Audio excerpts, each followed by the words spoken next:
Multitasking plus noise equals loss of focus.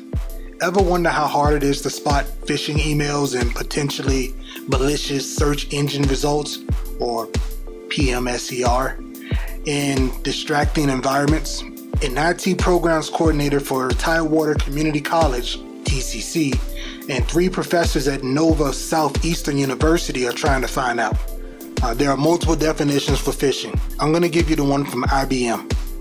Phishing attacks are fraudulent emails, text messages, phone calls, or websites designed to manipulate people into downloading malware, sharing sensitive information, or taking other actions that expose themselves or their organizations to cybercrime. Social engineering, also per IBM, deceiving, pressuring, or manipulating people into sending information or assets to the wrong people, meaning unauthorized users and cyber criminals.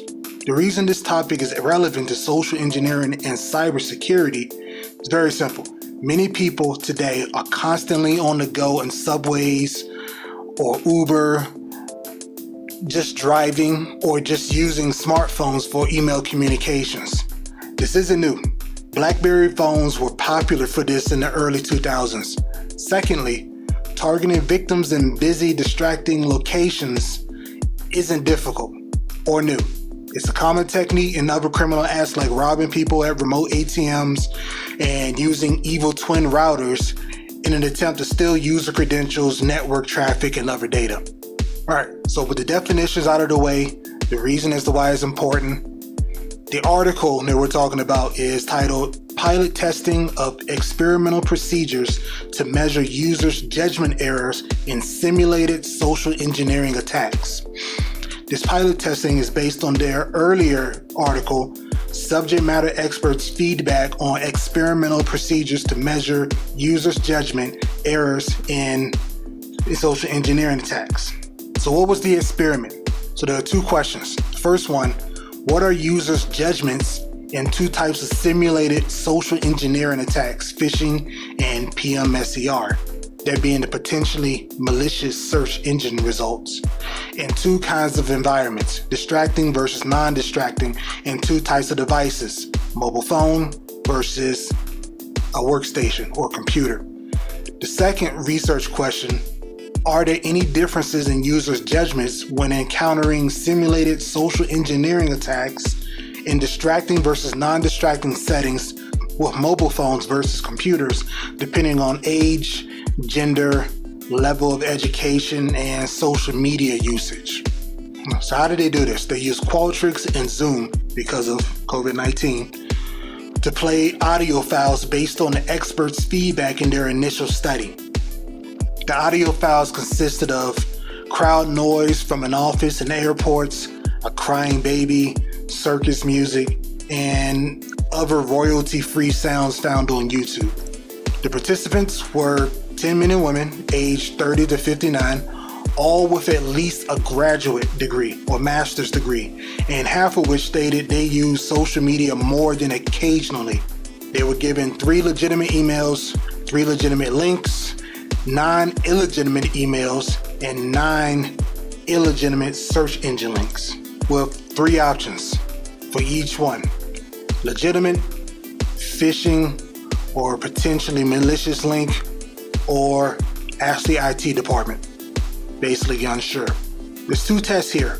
There's for the phishing, and then there's for the potentially malicious search engine results, PMSER. The results for the potentially malicious search engine results were not surprising. Mobile and computer users scored higher in the non-distracting environment. The surprise was with the email phishing recognition, where the scores in distracting environments were slightly better than in quiet environments. The authors did state that the email phishing scores could be inverse because maybe the 10 individuals had a high cybersecurity education level, or maybe it was because the non-distracted rushed to identify the phishing samples and didn't take it seriously. Personally, I agree with the first one, and another fact is everything is coming from Zoom. So it's audible chaos. It's coming from one location, computer speakers, maybe headphones, and not your surroundings. So it's not real. And if it is real, none of that noise is going to affect you because it's not around you. Remember the noise sources: office, airports, crying baby, circuit music, and random noises. When you think about those things, you're usually thinking about things where somebody may want to interact with you. In the office, somebody may want to call your name. In airports, you may be listening for your terminal number. All right, so there are 3 notable points, takeaways from this experiment. The first is the results indicate that more tech-savvy users may be able to focus harder on identifying phishing attacks to offset distractions. This experiment didn't include average users, so it doesn't truly challenge what we all should have heard at least a few times by 2023. We concentrate better in quiet, controlled environments. Many know this, but simply refuse to accommodate that fact or don't believe that they can because of their lifestyle. Although not accounted for in this experiment because of COVID-19, the visual nearby chaos, as I said, has a major impact on distraction levels. For example, imagine writing an essay in a quiet hotel room or home office with down-tempo instrumental music playing at a low volume. Now compare that to trying to work on an essay in a busy airport while listening for updates on your flight. Here's the second one. Companies usually don't take time to discuss best security practices with more experimental marketing. Marvel fans might recall the She-Hulk Disney Plus series where there was a QR code in almost every episode, which would reward attentive fans with a free digital comic book edition. Now, the QR code is a square barcode with random black squares and lines in it. You can use a phone, you can use a computer with certain software, scan that QR code, and it'll do something. It'll take you to a website. It may prompt you to download something. It's going to do something. It's going to track some information or something. All right. At no point, as far as I know, was there a disclaimer warning viewers about the potential dangers of inaccuracies in QR code scans. Maybe if you get it from a wrong angle or there's an issue with the lighting, could you be redirected to a malicious link? Maybe. Not sure that's been explored, but it's something to think about. Here's the third point. Web accessibility affects one's ability to practice best security practices. I wish they had talked more about this in either article. Now, to be clear, web accessibility is all about ensuring people with disabilities can use an online tool. That includes the nubs on the F and J keys on your keyboard, contrast for colors, and the light and dark mode. There's the ability to zoom in and zoom out, alt text and images, subtitles, all of that. Those are all perfect examples of web accessibility. Let's go back to the QR codes thing. QR codes are usually small and can be difficult to tell apart from others, assuming you're in a situation where you expect to interact with the same QR code on a regular basis. Going back to the emails and potentially malicious links, inaccurate spellings of domain names and subtitles. You can do subtitles manually. Many applications, YouTube for example, will automate the subtitles. What if something's wrong? What if something's misspelled and somebody sees the misspelling and ends up going to a malicious link?